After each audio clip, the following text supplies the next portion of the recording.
Hello, my name's Ed, this is LeEdFollow, and today I'm going to tell you about a few things to watch out for if you want a 370Z.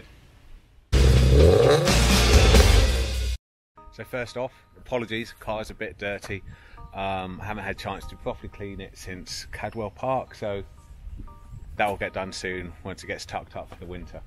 Now, a 370Z has been a sort of a dream car, a realistic dream car for me for the last few years, and I don't regret buying it one bit, but they do have a few issues that you need to be aware of if you're considering buying one of these.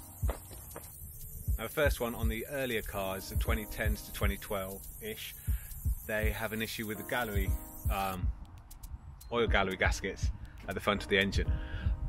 What happens is they're paper gaskets on the earlier cars. These can fail and you can lose oil pressure. With the 370Z, unlike the 350Z, you do not have an oil pressure gauge. So unless you've got an aftermarket one of the first signs of an issue might be a check engine light and limp home mode. The check engine light will bring up codes P0011 and P0021. If you get one of those, stop driving it and get it fixed.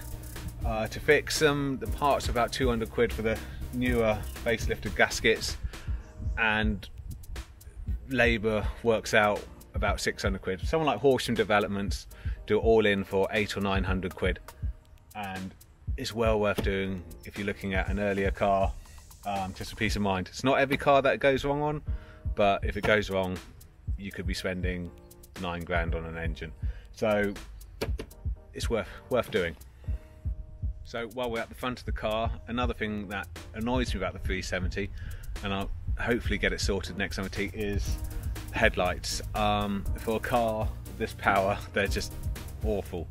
I hate driving this at night. This could be because the car's been lowered about an inch or so the headlights are that bit lower. So MOT time, when it's on the tester, I'm going to get them to raise the beam up as much as they can, but they are not good lights, and Nissan have not been that good with the headlights on any Z. So it's just something you've got to live with. You can get aftermarket headlights for someone like Torken, but you're looking at 1,500 quid or something like that. So yeah, hopefully raising the beam up as much as it can will help it, but otherwise just be wary of those. So MPG on these, they're not great. The 350Z gets much better MPG, well, much better, about 5-6 more. This around town you'll see 80, on a run on the motorway you'll get around 30 or so, but you don't buy this as an economy car, so it's just something to be aware of. And also it has to run 98, so you can't put the cheap stuff in it.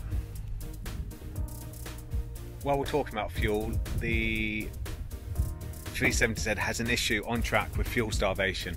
So if you turn around a tight right hand corner, all the fuel can slosh to one side and you can lose fuel pressure and you just feel a slight hesitation. This can be fixed a couple of ways. The cheap way, which is what this has had done, is you get some foam fuel tanks out, cubes, chuck them in the fuel tank, and that stops it quite a bit. Problem of mine, my fuel gauge only ever reads up to a quarter now, and it's a bit annoying, but you've got to live with it. The other option is companies like Radium. They make an in-tank surge tank, so it just stops all of that, but that's about 1,000 quid for the tank, and then you've got to get it installed and plumbed and everything else. If you are planning on tracking a 370Z, you need to put an oil cooler on them. They run a bit hot without, and for the few hundred quid an oil cooler will set you back. It's not worth not doing it. You can buy kits from people like Mishimoto. I prefer to make my own kits up. It's a lot cheaper and you can make better lines. So you can buy the sandwich plate from someone like Merlin Motorsport, get an oil cooler from my cores from Mocal, make up some brackets, and for the hoses you can go to Pertec or someone like that and they can make them custom for you. Mine cost me about 150 quid for my hoses, and they are much better quality than an AN hose would be. So the space in a 370 is pretty minimal. Two people is fine, nice and comfy, lots of legroom, but for your luggage, that is just flopping about behind you. You have a few cubbies here and there, trays behind the seats, but there's not much space, and you can't really hide stuff away that easily. So that's something to be wary of if you've got to carry valuable things in the back. It's pretty visible. Now the 370Z has massive wheels on the back. These are 275s, the fronts are 255s. Side note, they are some of the best looking wheels produced on a production car, but it can cause a bit of tram lining on the road. There's some roads around here where it feels like you've got a puncture because it just really tugs you to one side.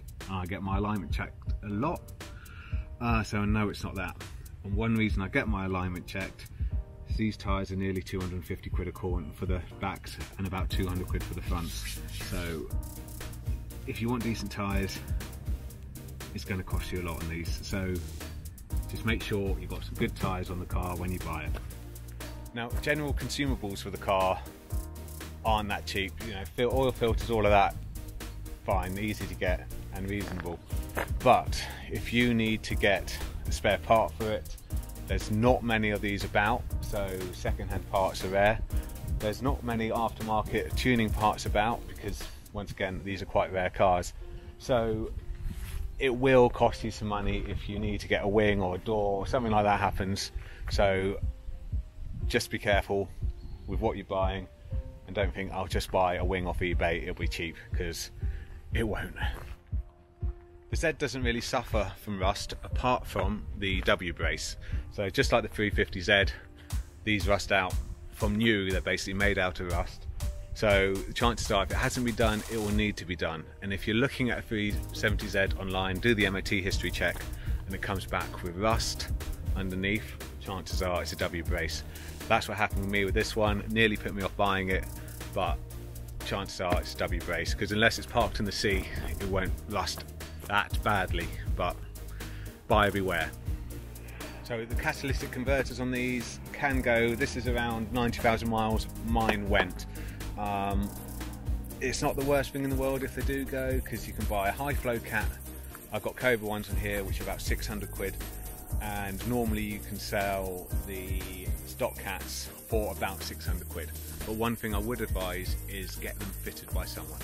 I paid Horsham Developments 149 quid to fit mine, and it's worth every single penny because they can be a real pain.